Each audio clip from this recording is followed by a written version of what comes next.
You're listening to the Spicy Dividend.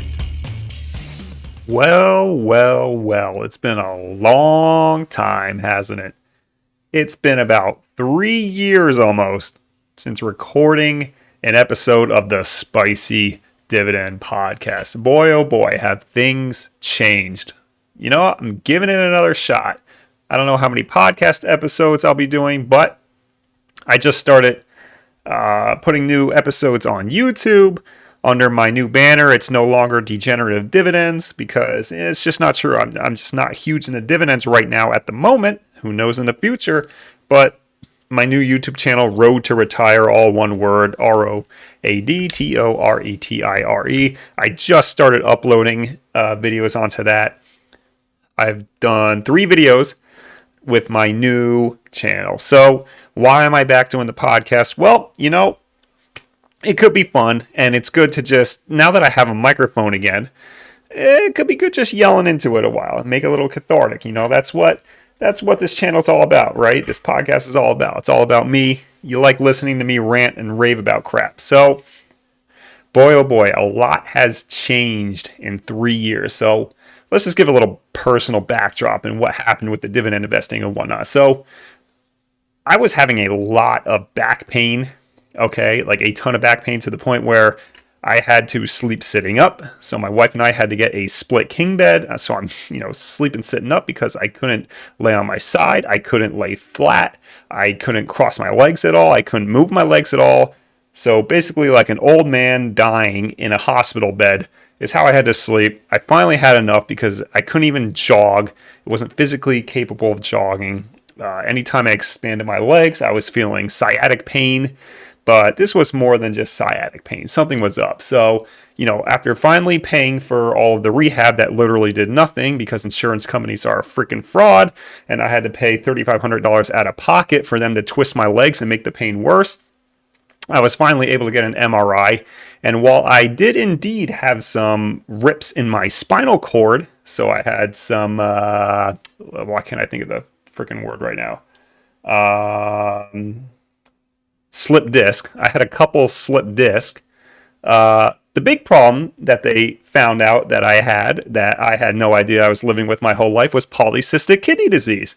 And if you don't know what polycystic kidney disease, well, I didn't know either until about August of last year. But basically, my kidneys, it's a genetic disorder where my kidneys get enlarged and there's a bunch of cysts that can form on the outer edge of them. So it's completely genetic. I really can't do anything about it. All I can do is eat better, eat a lot less sodium, eat pretty much no meat. I've been vegetarian ever since. I should be vegan, honestly, but I've been cheating with dairy because, I'm just a weakling when it comes to that.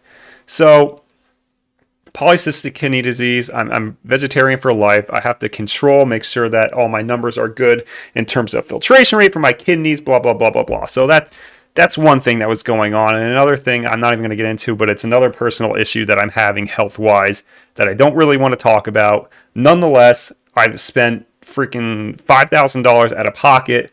I'm already at my out-of-pocket max for my health insurance, and it's not even the end of March yet. It's been a freaking rough half year, okay? And that's not even getting into the freaking market, okay? Stock market sucks, and I think we knew it was going to suck. I mean, you had all the COVID crap, and they're printing money left and right. What do you think is going to happen? Of course, the market is going to be in a ginormous bubble. And if I'm being completely honest, and that's what I always am on this podcast, I can't believe that the market didn't crash harder than it did in 21 and 22. I mean, that bubble was just enormous. Sometimes, you can look at all the numbers you want, but sometimes all you have to do is click that max chart on Yahoo Finance or whatever stupid site that you want to use for reading it. And you see that big vertical line up from March 2020 on. And how can one look at that and just say, yeah, this is sustainable? Anytime the crypto market blows up, you know that the market is just absurd and there's nothing right with the market. Okay, so to be honest, I was flirting, if you want to call it that, with dividend investing again in 21 and 22 just because, there's really no value in stocks. You don't know where the market's going to go. Even though the market has dropped year to date for 2022, there's really no value to be had. It's still high. PE ratios are still pretty high for good quality companies. So at this point, any money that I would have considered putting into dividend stocks, I just put in a high interest savings account. I mean, I'm getting 3.5 to close to 4% for a large part of the year now. I can't lose that money as long as I'm not going over 250K and invest in Silicon Valley Bank. You know what I'm saying? But yeah, to me, it's a no-brainer at this point. If I can get a free return on my money with no risk, I'm going to do it. Dividends, there's still inherent risk, and I still have to deal with the tax consequences of, doing. Obviously, you have the taxes when you do interest from these high interest yielding banks, savings accounts right now. But in my mind, knowing that I can't lose any principal, to me, it just makes more sense, especially in this market now. I think with all these bank failures, you're going to start to see a drop in rates from Mr. Jerome Powell pretty soon, sooner than a lot of people anticipated. And I think that's why the market is kind of, doing all right with all these bank failures. So, if the rates start going down to ridiculously low, you'll probably see the market start to rebound. And who knows, maybe I'll stop putting into the high yielding savings account as much. Maybe I'll start dabbling in the dividends again. But I'm looking at it from this perspective too. I just bought my dream house. That's why my YouTube channel is now rebranded to Road to Retire. I shouldn't say my dream house. It's my wife and I's forever home. We lived in a really crappy townhouse for 6 years. We were saving our asses off to move out. We finally moved out. We finally moved out into the town that we want to move in.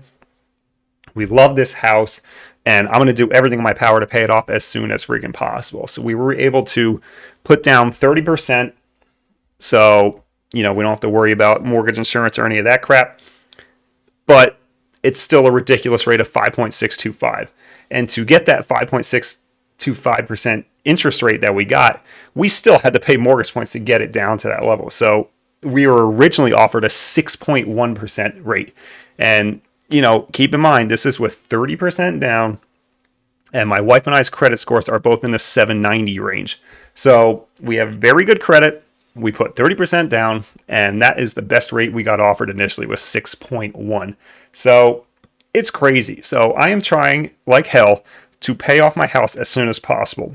Worst case scenario, I do a lot of principal down, and hopefully by that time, when I have a good chunk of it paid off, let's say 40% of the loan that we taken out, well, hopefully then I can just refinance it at a lower rate. And then if something were to happen where one of us were to lose our job or both of us were to lose our jobs, the monthly payment will be a hell of a lot less, and we'll owe a lot less money total on the house. So full transparency, the loan that we initially got for this house after down payment, $290,000. Now, $290K at 5.625% interest. You can do the math. It's a pretty expensive monthly payments. That's not including taxes or anything. So, luckily, my wife and I have decent careers right now. We saved our ass off. So even if we were to both lose our jobs, we are covered for, 2 to 3 years. Honestly, we could live off of our savings for 2 to 3 years, not selling any stocks or anything. Because we do have some stocks still. We still are holding SPY, we're holding VOO, Vanguard's S&P 500 fund. So we could sell that off in an emergency. But nonetheless, we have a lot of money in our savings account, and it's earning a good percent rate because, rates are just crazy right now. So I'm working to pay off this house as soon as I freaking can. And that's what the YouTube rebrand is all about. I show off the side hustles that I do, and I show the strategy that I'm doing. I'm paying a minimum of $1,000 a month in just principal alone on top of our minimum payments. So I'm trying to pay this bad boy down as soon as possible. And what is proof of the pudding? Well, I didn't even do that on my YouTube channel yet. I'll probably do that soon. I'll make a video of that real soon. But we started in $290,000, right?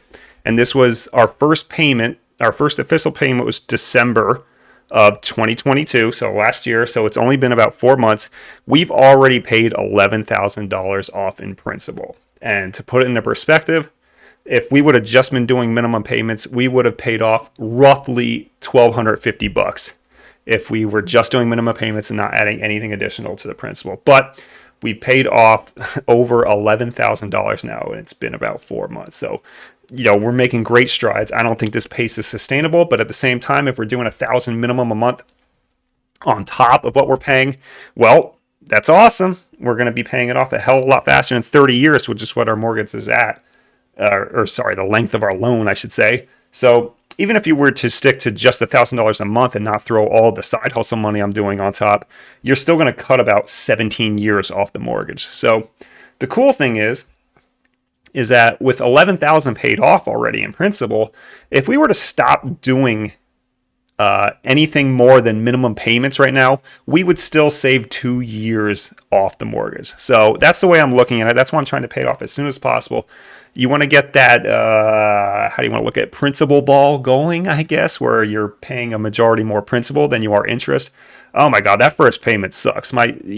The split between principal and interest that first month, it was like $310 principal and $1,300 plus in interest. That is fucking ridiculous. Okay. I'm sorry. That is just absurd. Now I get it. That's just how it works. The interest is calculated based off of how much of the loan you have left.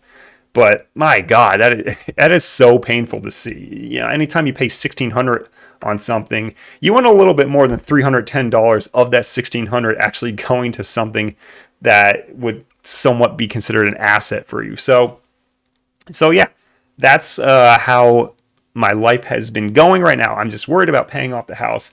But maybe I'll start dabbling in the market a little bit more, and I'll actually have some good podcast sessions to do. I mean, look, there is so many opportunities right now to do recordings out there with all of this bank stuff, with how crazy interest rates are right now, both mortgage rates and the lending rates between banks. Everything that Jerome Powell is saying, all this bull crap that Elizabeth Warren is saying with her crap. Oh my God, all this stuff with California saying we're going to give African Americans who weren't even slaves, thousands of dollars when California is not even a slave state. There's so much that I could be talking about right now. I just haven't been uber following it that closely because, I've just been focusing on side hustles and side hustles alone. So it's nice when I do my job, I come home, do side hustles, I kind of turn off the rest of the world, and I can finally sit back in my recliner in a basement that I finally have and just enjoy it. And I don't have to worry about the news as much. But hey, if I start getting into it, you'll start seeing a lot more podcast episodes come out. And we'll see. Maybe if I can make some money off this podcast, it'll inspire me to keep making this a good side hustle. I'll post this to my YouTube channel. Hopefully my YouTube channel can get remonetized, and we'll see what happens from there. So hope you enjoyed the return to the Spicy Dividend podcast. I'm hoping that I'm going to be doing a lot more episodes. We'll see. No promises. But, now with the microphone back in my hands, there's a lot more potential for more episodes. So hopefully see you soon. Thanks for listening. I love you all.